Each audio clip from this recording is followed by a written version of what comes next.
पठान ने जाली नोट बनाया और कायदे आजम के सर पर टोपी लगाना भूल गया। दुकानदार, इसकी तो टोपी ही नहीं है। पठान बोला, ये कायदे आजम की गर्मियों की तस्वीर है। एक पठान दुआ मांग रहा था, या अल्लाह मुझे 50 लाख रुपए दे। एक आदमी पठान के करीब आकर बैठा और बोला, या अल्लाह मुझे 500 रुपए दे। पठान ने फौरन अपनी जेब से 500 निकाला और उसे दे दिया और बोला, तुम जाओ, रेट खराब मत कर। पुत्र, अब्बा जी मेरी दूर दी नजर खराब है, मैनू कुछ नजर नहीं आंदा। सरदार, बाहर आ, ते आसमान ते देख के दस ओ किहड़ी चीज है। पुत्र, अब्बा जी सूरज है। सरदार, ते खोते दिया पुत्तरा, होर किन्नी दूर देखना चाहना है। पठान इंडिया गया। इंडिया पुलिस, तुम कौन हो। पठान, मैं हिंदू हूं जनाब। पुलिस, मुझे 5 भगवान के नाम बताओ। पठान, ईसो, पंजो, हार, कबूतर, डोली। एक बादशाह अपने वजीर से कहता है कि हालात बहुत खराब हो गए हैं, बताओ क्या करें। वजीर ने कहा, बादशाह सलामत, आप हर बंदे पर 5 रुपये टैक्स लगा दें। बादशाह बोला, पागल हो क्या, टैक्स चीजों पर होता है, बंदों पर कैसा टैक्स। वजीर बोला, बादशाह सलामत, आप टैक्स लगा दें, कुछ नहीं होता। बादशाह ने हर बंदे पर टैक्स लगा दिया। हर बंदा रोज अपना टैक्स अदा करने लगा। 1 महीना गुजरता है तो बादशाह फिर वजीर से कहता है कि हालात बहुत खराब हो गए हैं, अब क्या करें। वजीर बोला, बादशाह सलामत, आप हर बंदे पर टैक्स 5 से 10 रुपए कर दें। बादशाह कहने लगा, कहीं ऐसा ना हो अवाम तंग आकर हमारा जीना हराम कर दे और हमारे गले को आ पहुंचे। वजीर बोला, बादशाह सलामत, कुछ नहीं होता, आप टैक्स डबल कर दो। बादशाह ने हर बंदे पर टैक्स 5 से बढ़ाकर 10 कर दिया और हर बंदा चुपचाप अपना टैक्स अदा करने लगा। जब 4 माह गुजरे तो बादशाह ने वजीर को फिर बुलाया और कहा, हालात बहुत खराब हो गए हैं, अब बताओ क्या करें। वजीर बोला, बादशाह सलामत, आप ऐसा करें कि टैक्स 10 रुपए से 50 रुपए कर दें और साथ हर बंदे के 10-10 जूते मारने का हुक्म दे दें। बादशाह बोला, तुम्हारा दिमाग खराब है क्या, अवाम टैक्स भी दे और जूते भी खाए, ये मुमकिन नहीं। वजीर बोला, बादशाह सलामत, आप बस हुक्म कर दें।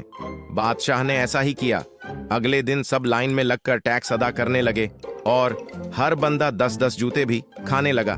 जूते खाने के बाद सब अपने अपने काम पर जाने लगे। कुछ दिन गुजरे तो सारी अवाम महल में बादशाह के पास पहुंच गई। बादशाह घबरा गया और वजीर से बोला, मैंने कहा था ना कि अवाम हमारे गले को आ पहुंचेंगी। वजीर बोला, बादशाह सलामत, आप क्यों फिक्र कर रहे हैं, पहले अवाम से पूछ तो लें कि हुआ क्या है। बादशाह सलामत ने खड़े होकर अवाम से पूछा, खैरियत तो है ना, सब यहां क्यों इकट्ठे हुए हैं।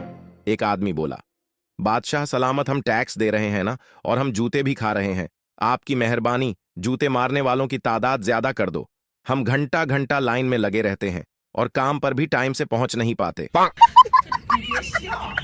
उदास जिया बैठा है, लुल्ला हथ विच फड़ा दिए, खेड़दा फिरेंगा, चूपे लांदा फिरेंगा। राणा दरख्त ते चढ़िया ते राणा डिग पया, राणे दी बांह टुट गई। राणा डॉक्टर कोल गया, डॉक्टर ने बांह बंद दी थी ते नाल दवाई दे दी थी। राणा साहब कार आए ते वैख्या दवाई कीड़े मार। राणा साहब दोबारा डॉक्टर कोल गए ते आखिया, डॉक्टर साहब टूटी मेरी बांह है ते दवाई कीड़े मार दे दी थी। डॉक्टर बोलिया कि राणा साहब कीड़ा है सी ते दरख्त ते चढ़े सी ना। हेलीकॉप्टर के नीचे 10 बलोच और एक पठान लटक रहे थे और हेलीकॉप्टर झूल रहा था। चनांचा पायलट ने ऐलान किया, तुम में से किसी एक को कुर्बानी देनी होगी ताकि हेलीकॉप्टर पर वजन कम हो। ऐलान सुनकर सब बलोचों ने पठान की तरफ देखना शुरू कर दिया। पठान बोला, ठीक है, तुम लोग मेरे लिए ताली बजाओ, मैं कुर्बानी देता हूं। सब बलोच तालियां बजाना शुरू हो गए। जैसे ही सब बलोचों ने तालियां बजाईं, सब बलोच नीचे गिर गए। पठान मुस्कुराया और बोला, दिमाग नस्वार से चलता है, बड़ी शलवार से नहीं। राणा मुंह ते लोटा पाके बीवी नू कहंदा, मैनू हाथी कहोवो। ते दूजे दिन फिर राणा अपने पिछे मांजा फंसा के कहंदा, मैनू मोह रखो। राणे दे हमसाए कार चोरी होई, ओना ने कुत्ता लई आंदा सुंगण आला। कुत्ता कहंदा, मेरा नक बंद है, वैसे चोर राणा जे। शदीद आंधी की वजह से साथ वाले घर की लड़की का दुपट्टा राणे के घर की खिड़की पे आके गिरा।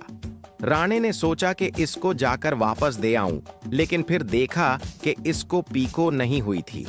सुबह उठकर सबसे पहले जाकर दुपट्टे को सितारों वाली पीको करवाई और जा पहुंचा उसके दरवाजे पर। दरवाजा खटखटाया तो वो बोली, जी कौन?